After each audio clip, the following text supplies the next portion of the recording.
Hello student, कैसे हैं आप सभी को? Good morning. अच्छे से है ना? मज़े से है ना? पढ़ रहे हैं ना?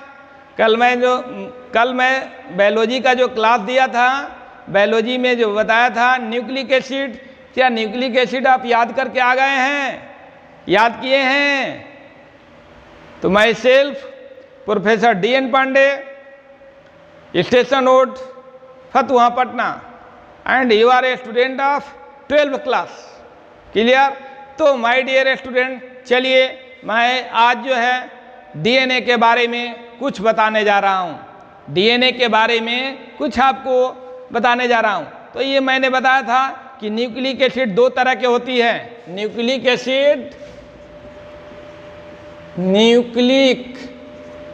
एसिड दो तरह के होती है। पहला DNA, दूसरा RNA। Deoxy ribonucleic acid,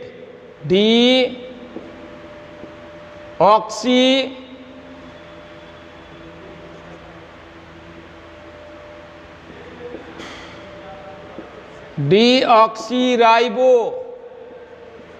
nucleic acid, ये राइबो न्यूक्लिक एसिड, ये राइबो न्यूक्लिक एसिड, ये राइबो न्यूक्लिक एसिड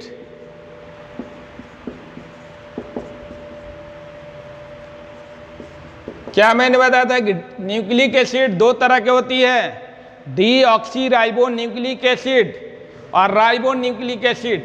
मैंने ये भी बताया था कि डीऑक्सी राइबो न्यूक्लिक एसिड मुख्यतः सेल के न्यूक्लियस में पाया जाता है। यह मुख्यतः यानी मेन रूप से, मुख्यतः माने मेन फॉर्म, मेन रूप से ये न्यूक्लियस में पाई जाती है। और ये मेन रूप से, मुख्यतः माने मेन रूप से ये साइटोप्लाज्म, ये RNA साइटोप्लाज्म में मेन रूप से मुख्यतः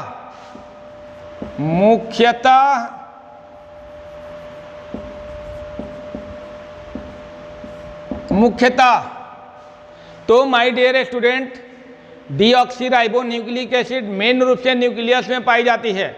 अन्य जगहों पर भी पाई जाती है, मालूम होगा आपको, अन्य जगहों पर पाई जाती है, लेकिन मेन रूप से न्यूक्लियस में पाई जाती है। ये मैंने नहीं कहा कि केवल न्यूक्लियस में केवल पाया जाएगा, ये केवल साइटोप्लाज्म में पाया जाएगा। मैंने कहा मुख्य रूप से न्यूक्लियस में DNA में पाया जाएगा, RNA जो मुख्य रूप से साइटोप्लाज्म में। यहाँ तक ये जो है मैंने बताया था, ये जो DNA होती है सेल के माइटोकॉन्ड्रिया में भी पाई जाती है, और माइटोकॉन्ड्रिया में पाई जाएगी तो उसे क्या कहेंगे? Mitochondrial DNA। माइटोकॉन्ड्रियल DNA गोल आकार की होती है। क्या होती है? गोलाकार होती है। यहाँ तक ये प्लांट सेल के क्लोरोप्लास्ट में भी पाया जाता है DNA। तो ये नहीं समझ लेंगे कि केवल न्यूक्लियस में, मुख्य रूप से न्यूक्लियस में, मुख्य रूप से साइटोप्लाज्म में। ये जो है माने न्यूक्लियस के अतिरिक्त ये माइटोकॉन्ड्रिया में भी पाया जाता है और प्लांट सेल के क्लोरोप्लास्ट में भी पाया जाता है। और ये RNA जो है साइटोप्लाज्म के अतिरिक्त सेल के जो न्यूक्लियस होती है, न्यूक्लियस के न्यूक्लियस में, केंद्रिका में भी पाई जाती है। तो केवल मुख्य रूप से लिखा गया है, अन्य जगहों पर, अन्य स्थानों पर, अन्य चीज़ों में भी ये पाया जा सकता है। तो my dear student, nucleic acid दो तरह की होती है, DNA, RNA, ठीक है। और ये DNA कैसे प्राप्त हुआ? तो सेल के न्यूक्लियस से, मैंने बताया था कि सेल के न्यूक्लियस से क्या किया गया? DNA को आइसोलेट किया गया, DNA को पृथक किया गया, और DNA को पृथक करके उसे क्या कहा गया? न्यूक्लिन कहा गया। और ये न्यूक्लिन किसने कहा? किसने कहा बताइए? फ्रेडरिक माइसर ने कहा। कब कहा? कब कहा? 1869, 1869, ठीक है। और इसके बाद अल्टमैन ने उसे क्या कहा?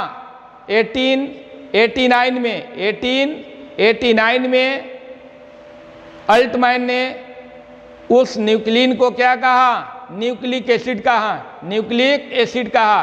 तो याद रखेंगे इन सभी बातों को। तो ये जो है डीएनए का full form deoxyribonucleic acid, RNA ribonucleic acid. अब ये देखिए, ये डीएनए मेन रूप से न्यूक्लियस में पाई जाती है, आरएनए मेन रूप से साइटोप्लाज्म में, कोशिका द्रव्य में पाई जाती है। और डीएनए को सबसे पहले सेल के न्यूक्लियस में पस सेल से ये पस सेल से डीएनए को आइसोलेशन किया गया, आइसोलेट्स डीएनए का ये पस सेल से ये डीएनए है और ये डीएनए को ऐसे लिख सकते हैं, पस सेल्स से डीएनए को आइसोलेशन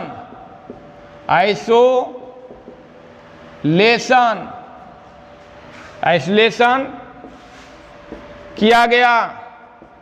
पस सेल से माने मवाद सेल से डीएनए को आइसोलेशन किया गया तथा फ्रेडरिक माइसर द्वारा इसे न्यूक्लिन कहा गया। फिर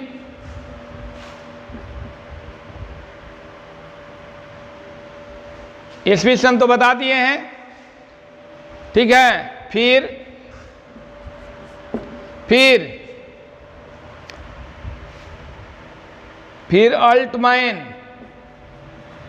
अल्टमैन याद रखेंगे। अल्टमैन कहीं कहीं अल्टमैन ऐसे भी लिखा जा सकता है, अल्टमैन ऐसे भी। ये अमेरिकन इंग्लिश है, ALTMANN अमेरिकन इंग्लिश। ये ब्रिटिश इंग्लिश, अमेरिकन इंग्लिश में अल्टमैन ऐसे लिखा जाता है और ब्रिटिश इंग्लिश में हम लोग ब्रिटिश इंग्लिश लेकर चलते हैं तो ये अल्टमैन ऐसे लिखा जाता है ब्रिटिश इंग्लिश में। ऐसे कहीं कहीं किताब में अमेरिकन इंग्लिश में दिया हुआ है अल्टमैन ऐसे, है ना। फिर अल्टमैन ने इस न्यूक्लिन को न्यूक्लिक एसिड कहा, यानी डीएनए को क्या कहा? डीएनए को न्यूक्लिक एसिड कहा। अल्टमैन ने न्यूक्लिन अर्थात डीएनए को न्यूक्लिक एसिड कहा, न्यूक्लिक एसिड कहा। तो माय डियर स्टूडेंट, आप समझ गए होंगे मेरे बात को। पस सेल से डीएनए को आइसोलेशन किया गया तथा फ्रेडरिक माइसर द्वारा उसे न्यूक्लिन कहा गया। किसको न्यूक्लिन कहा गया? डीएनए को न्यूक्लिन कहा गया, ठीक है। फिर अल्टमैन ने उस न्यूक्लिन को, डीएनए को न्यूक्लिक एसिड कहा। ये तो बात क्लियर हो गई। और ईस्वी सन मैंने बताइए दिया, ये जो है फ्रेडरिक माइसर द्वारा, ये फ्रेडरिक माइसर जो है वो जो है 1869 में ये खोज किया था न्यूक्लिन का। और ये जो है कब कहा न्यूक्लिक एसिड अल्टमैन, कब कहा? 1889 में। पिछले वाला वीडियो जो है आप देखेंगे, उसमें सब बताया गया है कि अल्टमैन ने कब कहा, फ्रेडरिक माइसर ने कब न्यूक्लिन कहा। तो एक बार और याद दिला देते हैं कि फ्रेडरिक माइसर ने 1869 में न्यूक्लिन कहा, अल्टमैन ने 1889 में ये न्यूक्लिन को न्यूक्लिक एसिड कहा। क्लियर? तो ये बात तो क्लियर हो गई। और ये भी मैंने बताया था कि ये जो न्यूक्लिक एसिड होती है किसका बहुलक होती है? न्यूक्लियोटाइड के बहुलक होती है। क्या होती है? न्यूक्लियोटाइड के बहुलक होती है। यानी डीएनए भी न्यूक्लियोटाइड के बहुलक होती है। डीएनए किसका बहुलक है? न्यूक्लियोटाइड के। डीएनए पॉलीमर्स है। किसका पॉलीमर्स है? पॉलीमर है किसका? न्यूक्लियोटाइड्स के। यानी बहुत सारे न्यूक्लियोटाइड्स मिलता है तो डीएनए का निर्माण होता है। बहुत सारे न्यूक्लियोटाइड्स मिलेगा तो डीएनए का निर्माण होगा। यानी पॉलीन्यूक्लियोटाइड्स, माने पॉलीन्यूक्लियोटाइड्स मिलेंगे तो डीएनए के एक अणु का निर्माण होगा। माने पॉलीन्यूक्लियोटाइड्स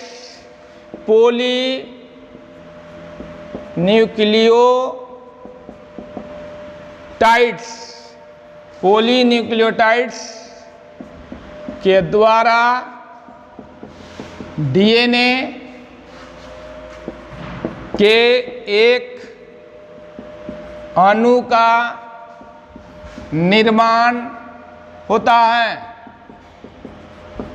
पहले पॉलीन्यूक्लियोटाइड में बहुत सारे न्यूक्लियोटाइड के द्वारा डीएनए के एक अणु का निर्माण होता है। एक अणु का निर्माण होता है तो इसको ध्यान से देखेंगे, पॉलीन्यूक्लियोटाइड। और मैंने बताया था कि डीएनए के जो संरचना होती है डबल हेलिक्स होती है और उसमें पॉलीन्यूक्लियोटाइड्स होते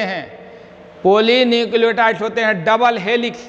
जो संरचना में मैं बताऊंगा डबल हेलिक्स, सबसे इंपॉर्टेंट संरचना डीएनए के क्या है? डबल हेलिक्स, द्विकुंडलित संरचना जो मैंने ऐसे ऐसे करके दिखाया था, ऐसे ये डबल हेलिक्स संरचना है और इसमें पॉलीन्यूक्लियोटाइड्स होती हैं। अब चलिए माय डियर स्टूडेंट आगे की ओर बढ़ते हैं। अब देखिए यहाँ, आज मान लीजिए कि डीएनए है। डीएनए का पार्शियल हाइड्रोलाइसिस, डीएनए का पार्शियल हाइड्रोलाइसिस कराया जाए, माने आंशिक अपघटन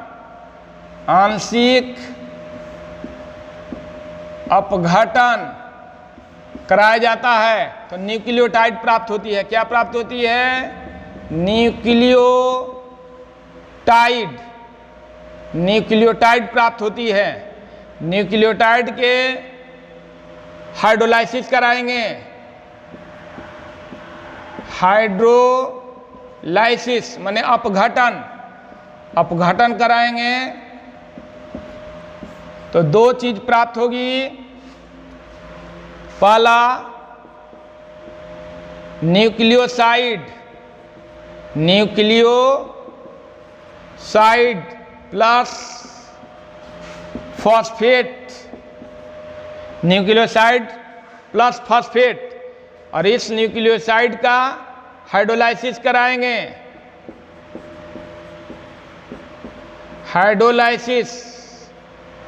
तो न्यूक्लियोसाइड का हाइड्रोलाइसिस कराएंगे तो ये प्राप्त होगा nitrogen bases plus sugar, pentose sugar.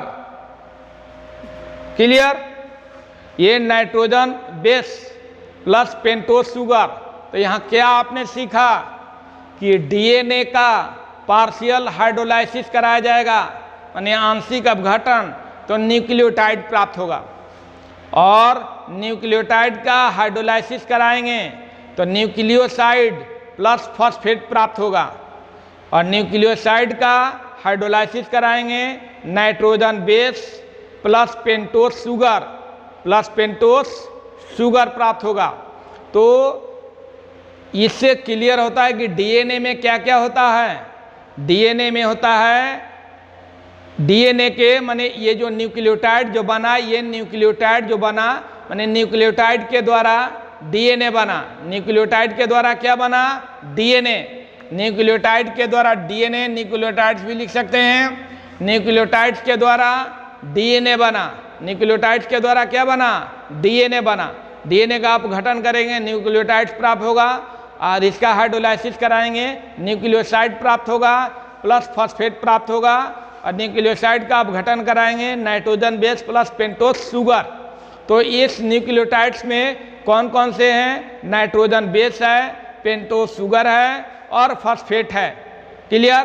तो न्यूक्लियोटाइड के द्वारा डीएनए का निर्माण होता है। बहुत सारे न्यूक्लियोटाइड पॉलीन्यूक्लियोटाइड्स मिलते हैं तो डीएनए का एक अणु का निर्माण होता है। और इस न्यूक्लियोटाइड्स में nitrogen base plus pentose sugar plus phosphate है। ठीक है? तो ये माय डियर स्टूडेंट समझ रहे हैं मेरे बात को? तो इसको जल्दी से नोट करेंगे, फटाफट नोट करिए। आप 12वीं क्लास के स्टूडेंट हैं और इस थ्योरी को आपको जानना होगा। पूछा जाएगा कि डीएनए का पार्शियल हाइड्रोलाइसिस होती है, आंशिक अपघटन होती है तो क्या प्राप्त होती है? तो न्यूक्लियोटाइड्स का आंशिक अपघटन होती है माने हाइड्रोलाइसिस होती है तो क्या प्राप्त होते हैं? Nucleoside plus phosphate. और न्यूक्लियोसाइड का अपघटन होगा तो nitrogen bases plus pentose sugar. यानी इस न्यूक्लियोटाइड्स में क्या क्या है? नाइट्रोजन बेसेस है, पेंटोस शुगर है और फॉस्फेट है। क्लियर?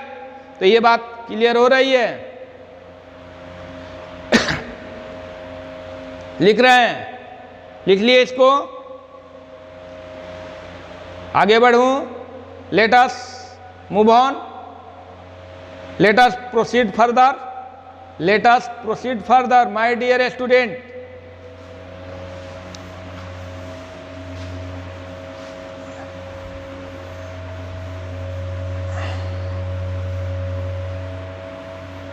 चलिए यहां देखिए, ये अभी मैंने बताया कि न्यूक्लियोटाइड्स में क्या क्या होगा? फर्स्ट होगा नाइट्रोजन बेसेस, सेकेंड होगा नाइट्रोजन बेसेस। इसके बाद जो है ये नाइट्रोजन बेसेस के बाद क्या मैंने बताया? Pentose sugar. तीसरा मैंने बताया फॉस्फेट। ये भी मैंने बताया कि नाइट्रोजन बेसेस में दो तरह के बेसेस होते हैं। नाइट्रोजन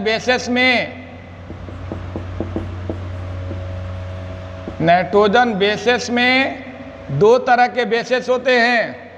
क्या? पायरीमिडीन या प्यूरिन। पहले प्यूरिन का भी नाम ले सकते हैं, प्यूरिन बेस, दूसरा पायरीमिडीन बेस। प्यूरिन बेस और पायरीमिडीन बेस। प्यूरिन बेस का स्ट्रक्चर मैंने दिखाया था। प्यूरिन बेस का स्ट्रक्चर, ये प्यूरिन बेस 2 रिंग वाला है, ये पायरीमिडीन बेस 1 रिंग वाला है। तो स्ट्रक्चर मैंने कल बताया था प्यूरिन बेस, ये प्यूरिन बेस होगा।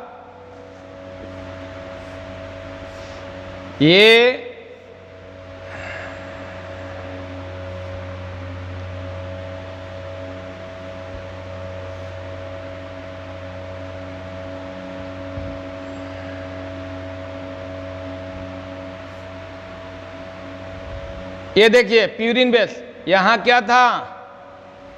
कार्बन। यहां क्या था? कार्बन। यहां क्या था?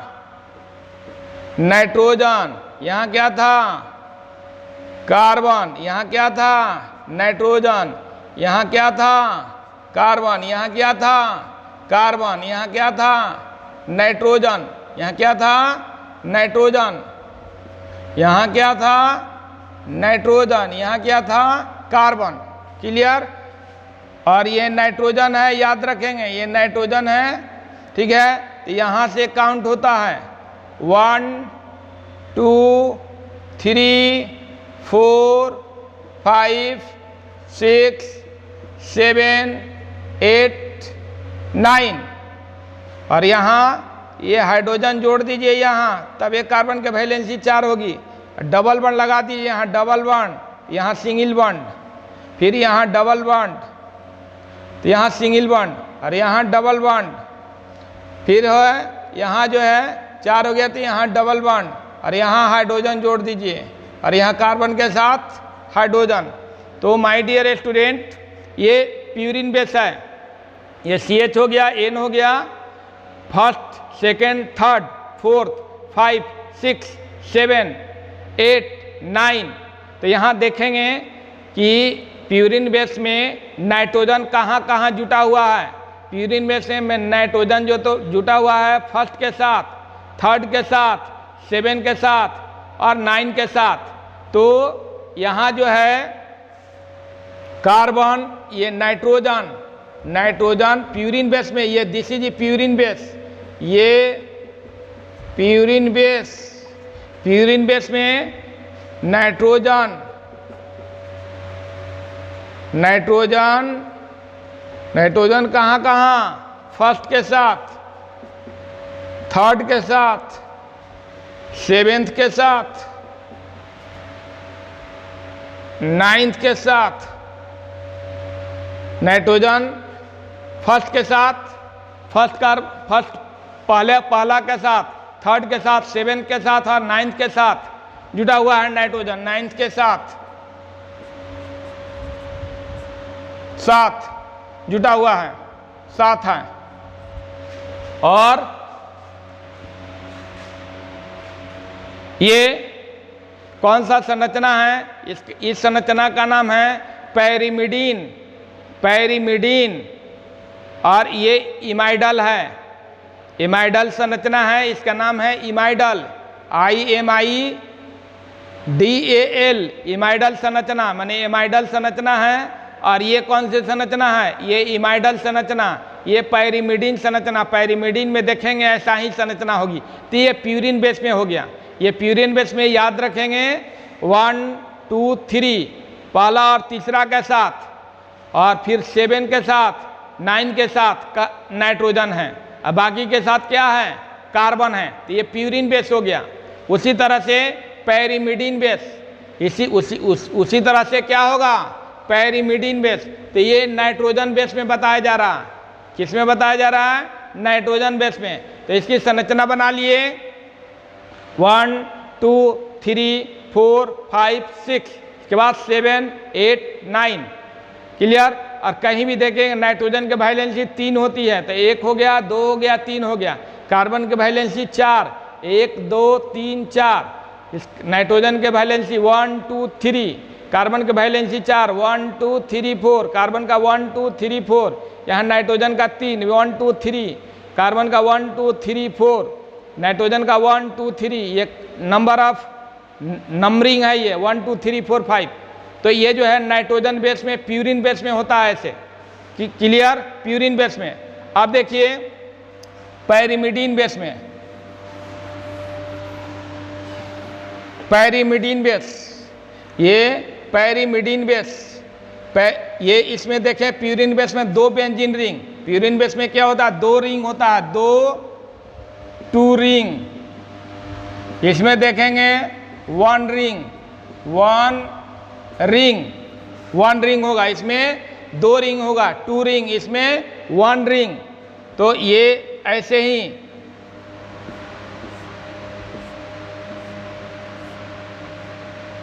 ये कार्बन हो गया, ये नाइट्रोजन हो गया,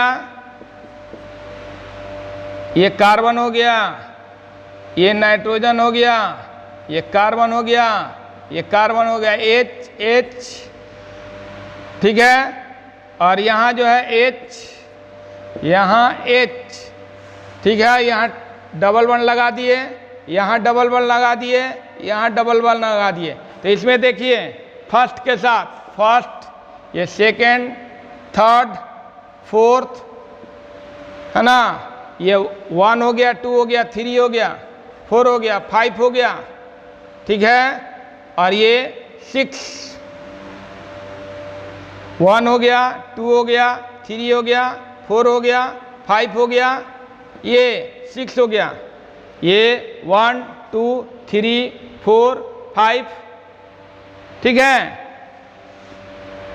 और ये 6 हो गया, 6 कार्बन। तो यहाँ 1 और 3 के साथ कार्बन इसमें कितना है? कार्बन 4 है। 1 2 3 4 कार्बन। नाइट्रोजन कितना है? 2 नाइट्रोजन, 2 नाइट्रोजन प्लस 4 कार्बन। और कार्बन कहाँ कहाँ है? फर्स्ट और थर्ड पर, फर्स्ट थर्ड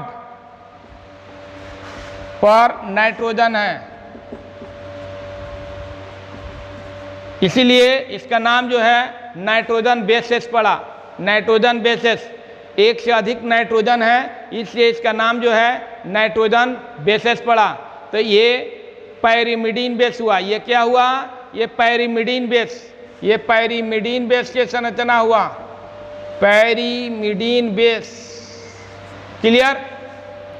पेंटोस शुगर में मैंने बताया था, पेंटोस शुगर में डीऑक्सीराइबोज और राइबोज होता है, डीऑक्सीराइबोज और राइबोज या डीऑक्सीराइबोज। तो ये हो गया पैरिमिडीन बेस। ये क्या हो गया? Pyrimidine base. तो पैरिमिडीन बेस में एक ही रिंग है, जबकि प्यूरिन बेस में क्या है? 2 रिंग है। क्या है? 2 रिंग है। क्लियर? तो ये क्लियर हो गया माय डियर स्टूडेंट। आगे की ओर बढ़ते हैं। और ये भी मैंने बता दिया था, पिछले वीडियो में देखेंगे तो ये बताया हुआ है। पेंटोस शुगर, पेंटोस शुगर ये तीसरा फॉस्फेट था। फॉस्फेट में बताया था कि फॉस्फेट फास्फोरिक एसिड के रूप में मिलती है। और पेंटोस शुगर में, पेंटोस शुगर दूसरा है पेंटोस शुगर, इसमें राइबोज है, ribose sugar, ribose sugar. Ribose sugar का संरचना मैंने बताया था।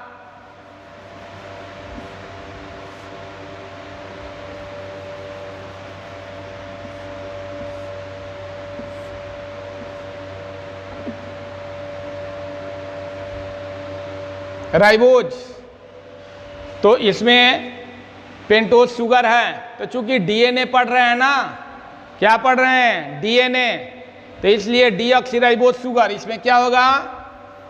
इसमें डीएनए पढ़ रहे हैं, उसमें न्यूक्लिक एसिड मैंने बताया था। तो न्यूक्लिक एसिड में मैंने बताया था, तो न्यूक्लिक एसिड में क्या बताया था? न्यूक्लिक एसिड में पेंटोस शुगर बताया था। पेंटोस शुगर में क्या क्या बताया था? Ribose sugar, deoxyribose sugar.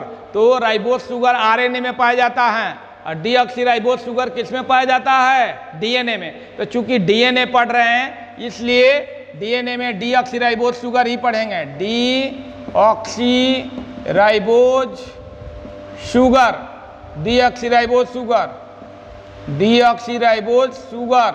यहाँ ऑक्सीजन हो गया, यहाँ कार्बन हो गया, यहाँ कार्बन हो गया, यहाँ कार्बन हो गया, यहाँ कार्बन हो गया। तो यहाँ कार्बन हाइड्रोजन, कार्बन HOH, ठीक है। और यहाँ जो है HOH,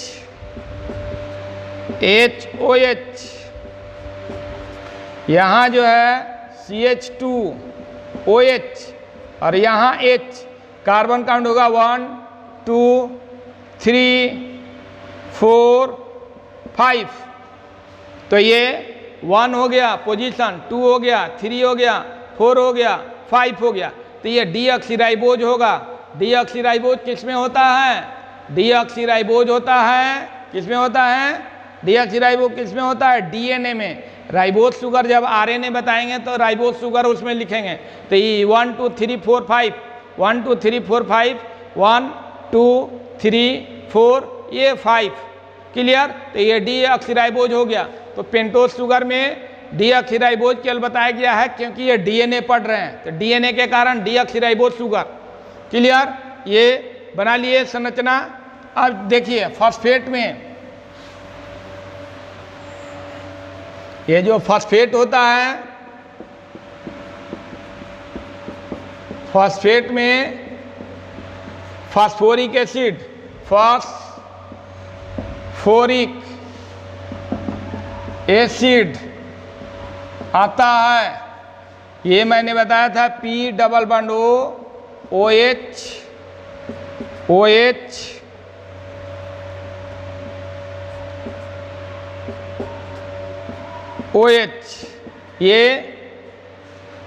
ये फास्फोरिक एसिड हो गया H3PO4, ये H3PO4,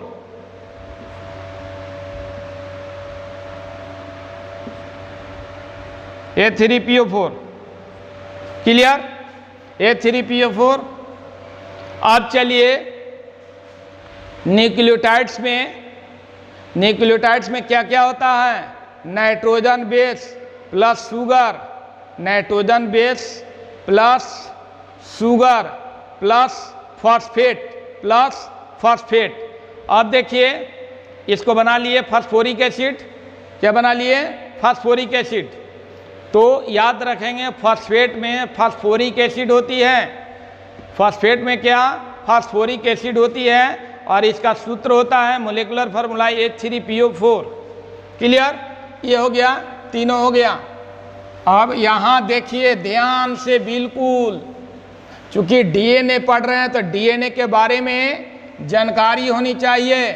तो डीएनए किससे बना हुआ है, न्यूक्लियोटाइड से, न्यूक्लियोटाइड से बना हुआ है, न्यूक्लियोटाइड से बना हुआ है। बहुत सारे न्यूक्लियोटाइड मिला है तो डीएनए बनता है। तो इसमें क्या होता है,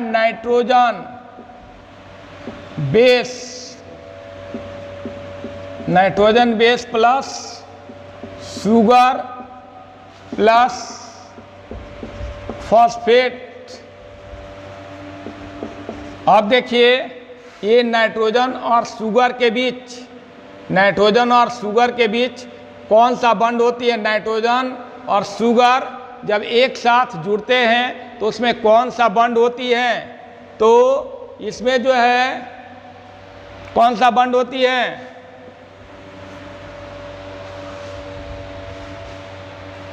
और फिर शुगर और फॉस्फेट के बीच कौन सा बॉन्ड होती है, तो इसमें नाइट्रोजन और शुगर ग्लाइकोसाइडिक बॉन्ड द्वारा बंधे रहते हैं, glycosidic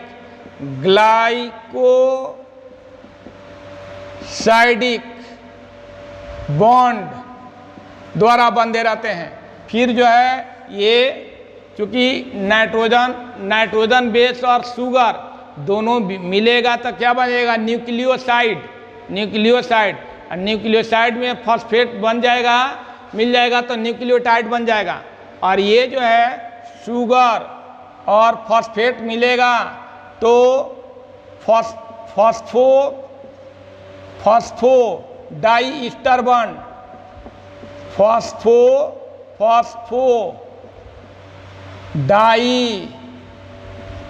फॉस्फोडाई ester bond.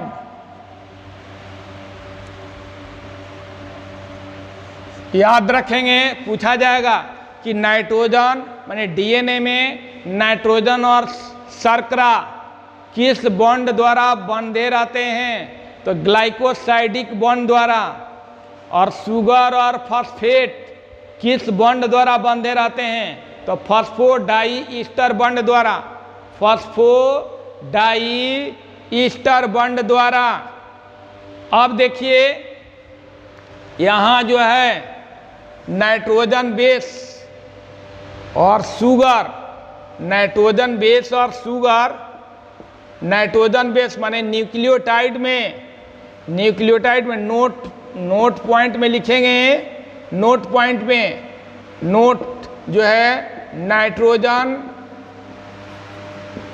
Base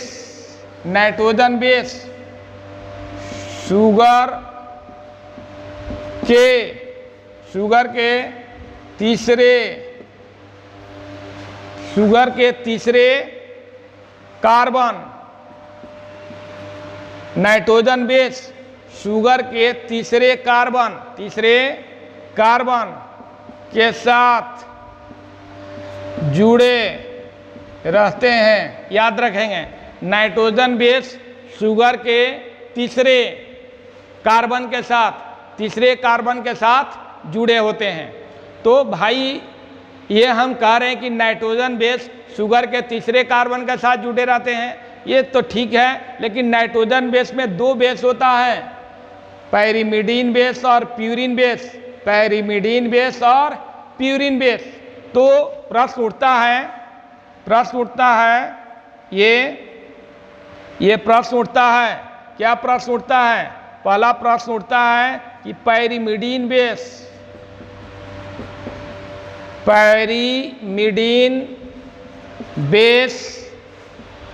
sugar के तीसरे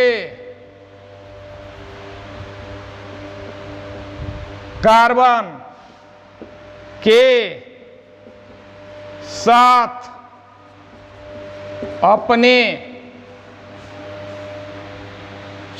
नाइट्रोजन में शुगर के प्रथम कार्बन के साथ, तीसरे नहीं, फर्स्ट कार्बन के साथ, प्रथम कार्बन के साथ,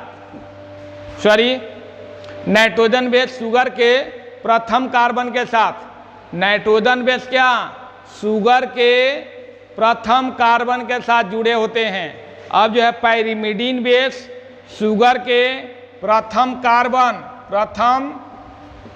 माने फर्स्ट कार्बन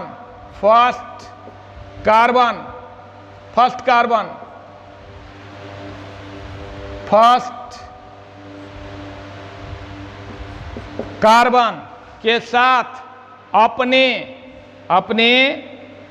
थर्ड पोजीशन के द्वारा जुड़े रहते हैं। ठीक है, तो my dear student, nitrogen base sugar के फर्स्ट कार्बन के साथ जुड़ा रहता है। कहीं भी नाइट्रोजन बेस देखेंगे तो शुगर के माने शर्करा के प्रथम कार्बन के साथ जुड़ा रहेगा। जो मैंने शुगर के डीऑक्सीराइबोस शुगर के मैंने बताया ना कि डीऑक्सीराइबोस शुगर में प्रथम कार्बन कौन है, उसी कार्बन के साथ ये नाइट्रोजन बेस डीएनए में जुटा रहेगा। उसी तरह से पैरिमिडीन बेस शुगर के फर्स्ट कार्बन के साथ अपने थर्ड पोजीशन, उसका जो थर्ड पोजीशन होगा, पैरिमिडीन का जो थर्ड पोजीशन होगा, वह थर्ड पोजीशन जो होगा, तीसरा पोजीशन जो होगा, वह तीसरा पोजीशन है ना शुगर के फर्स्ट कार्बन के साथ जुटा होगा। तो ये पैरिमिडीन हो गया। इसी तरह से थर्ड है, सेकंड पॉइंट है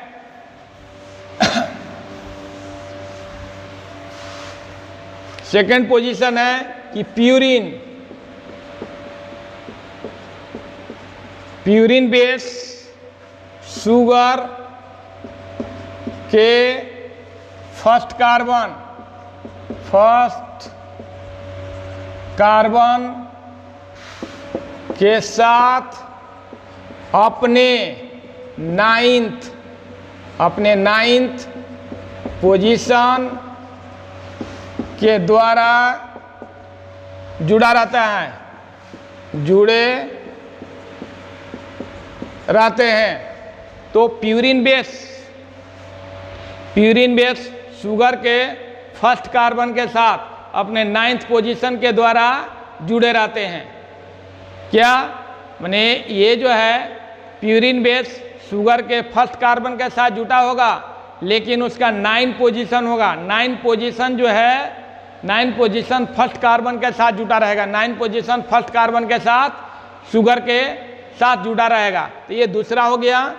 ये तो हो गया माय डियर स्टूडेंट क्या चीज़ का, ये हो गया आपको नाइट्रोजन बेस। तो याद रखें कि नाइट्रोजन बेस, नाइट्रोजन क्षारक शुगर के फर्स्ट कार्बन के साथ जुटा रहेगा, लेकिन उसका कौन सा पोजीशन फर्स्ट कार्बन के साथ जुटेगा, क्योंकि आपको पैरिमिडीन बेस में 5 ही पोजीशन है। पैरिमिडीन बेस में क्या है? 5 ही पोजीशन है। 5 ही पोजीशन है ना? कितना पोजीशन है? 6 पोजीशन है। क्या है? 6 पोजीशन है। क्या है? 6 पोजीशन है। ठीक है, तो 6 पोजीशन है। तो 5 पोजीशन ये प्यूरिन बेस, ये पैरिमिडीन बेस में 6 पोजीशन है, लेकिन वह तीसरा पोजीशन शुगर के पहला कार्बन के साथ जुटा होगा उसका। और इसका जो है प्यूरिन बेस में 9 पोजीशन है। प्यूरिन बेस में क्या है? 9 पोजीशन है। टोटल 9 पोजीशन है। और 9 पोजीशन किसके साथ? शुगर के फर्स्ट कार्बन के साथ जुटा होगा। और यहाँ देखिए फॉस्फेट,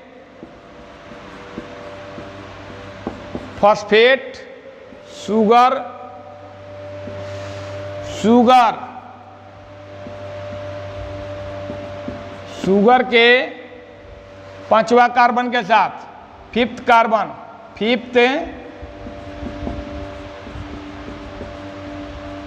कार्बन के साथ फॉस्फेट शुगर के 5th कार्बन के साथ जुड़ा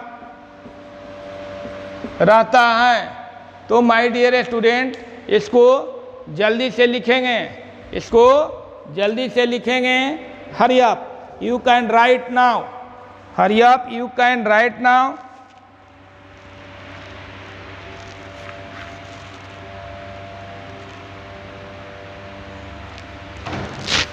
तो देख लिए, लिख लिए। तो फॉस्फेट शुगर के 5 कार्बन के साथ जुटा होता है। तो इसमें जो है कहने का अर्थ है कि ये फॉस्फेट शुगर ऊपर में होगा, ये शुगर ऊपर में बीच में क्या होगा? फॉस्फेट होगा। तो जैसे ऐसे जाएगा तो ये तीसरा पोजीशन के साथ, ये 5वां पोजीशन के साथ, ठीक है। और ऐसे आएगा, ये शुगर है, और ऐसे आएगा, नीचे आएगा तो 5 ऊपर चला जाएगा, 3 नीचे। अभी ये समझ में नहीं आएगा, 3, 5 पोजीशन समझ में नहीं आएगा, बाद में इसको मैं समझाऊंगा, ठीक है।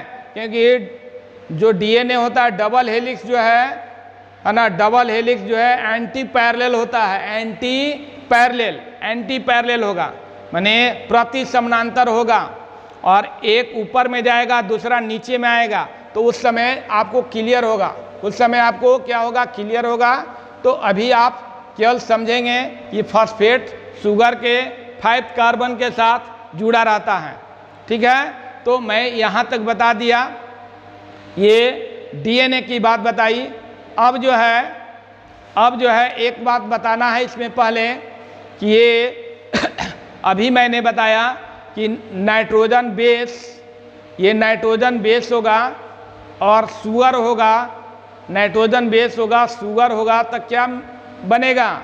नाइट्रोजन बेस और शुगर मिलेगा तो न्यूक्लियोसाइड बनेगा। क्या बनेगा? न्यूक्लियोसाइड। नाइट्रोजन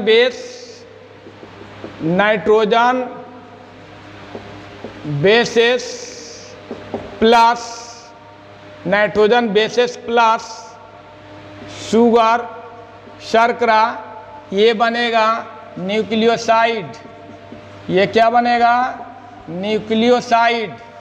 और ये न्यूक्लियोसाइड प्लस फॉस्फेट मिलेगा तो न्यूक्लियोटाइड बनेगा। तो मैं कल इसमें नाइट्रोजन बेस वो शुगर के साथ, शर्करा के साथ, है ना, मैंने डीऑक्सीराइबोज के साथ कराएंगे तो कौन सा न्यूक्लियोसाइड बनेगा, और वह न्यूक्लियोसाइड फॉस्फेट के साथ करेगा तो कौन सा न्यूक्लियोटाइड बनेगा, ये आगे वाले क्लास में, नेक्स्ट क्लास में मैं बताऊंगा। और इन सारे चीज़ों को आप अच्छा से देख लेंगे, एक बार 2 बार वीडियो देखेंगे, समझ में आएगा। तो माय डियर स्टूडेंट, कैसा लगा वीडियो? थोड़ा सा स्ट्रक्चर बनेगा, तब आपको लगेगा कि कहाँ पर कौन जुड़ता है, कहाँ पर किस तरह से कौन जुड़ता है। जैसे मैंने बताया कि पैरिमिडीन बेस माने प्यूरिन बेस जो होगा ना शुगर के फर्स्ट कार्बन के साथ जुटेगा, लेकिन उसका कौन सा पोजीशन जुटेगा, 9th पोजीशन जुटेगा। उसी तरह से ये पैरिमिडीन बेस शुगर के फर्स्ट कार्बन के साथ जुटेगा, लेकिन कौन सा पोजीशन जुटेगा, उसका थर्ड पोजीशन जो है जुटेगा, ठीक है। तो ये जब स्ट्रक्चर बनेगा तब आपको क्लियर होगा कि डीऑक्सीराइबोज रहेगा, डीएनए में तो डीऑक्सीराइबोज रहेगा, आरएनए में राइबोज शुगर रहेगा, ठीक है। और डीएनए में ये भी मैंने बताया कि डीएनए में क्या होती है, डीएनए में एडेनिन होती है, ग्वानिन होती है, थाइमिन होती है, साइटोसिन। आरएनए में थाइमिन नहीं होती है, यूरेसिल होती है। आरएनए में क्या होती है, यूरेसिल, ठीक है। तो ये सारे बात जो है जब स्ट्रक्चर मैं बताऊंगा यहाँ तक आप देख कर आएंगे, हमेशा याद रखिए कि नाइट्रोजन बेसेस शुगर के साथ मिलता है तो न्यूक्लियोसाइड बनाता है, न्यूक्लियोसाइड और फॉस्फेट मिलता है तो क्या बनाता है, न्यूक्लियोटाइड बनाता है। यानी न्यूक्लियोटाइड में nitrogen bases plus sugar plus phosphate होती हैं, ये हमेशा याद रखेंगे। और न्यूक्लियोसाइड में क्या होती है, दो ही चीज़ होता है, ये nitrogen bases plus sugar, nitrogen bases, nitrogen क्षारक और शर्करा। क्लियर? तो इस बात को ख्याल रखेंगे। तो मिलते हैं नेक्स्ट वीडियो में, ठीक है। आप सभी को thanks a lot, good bye.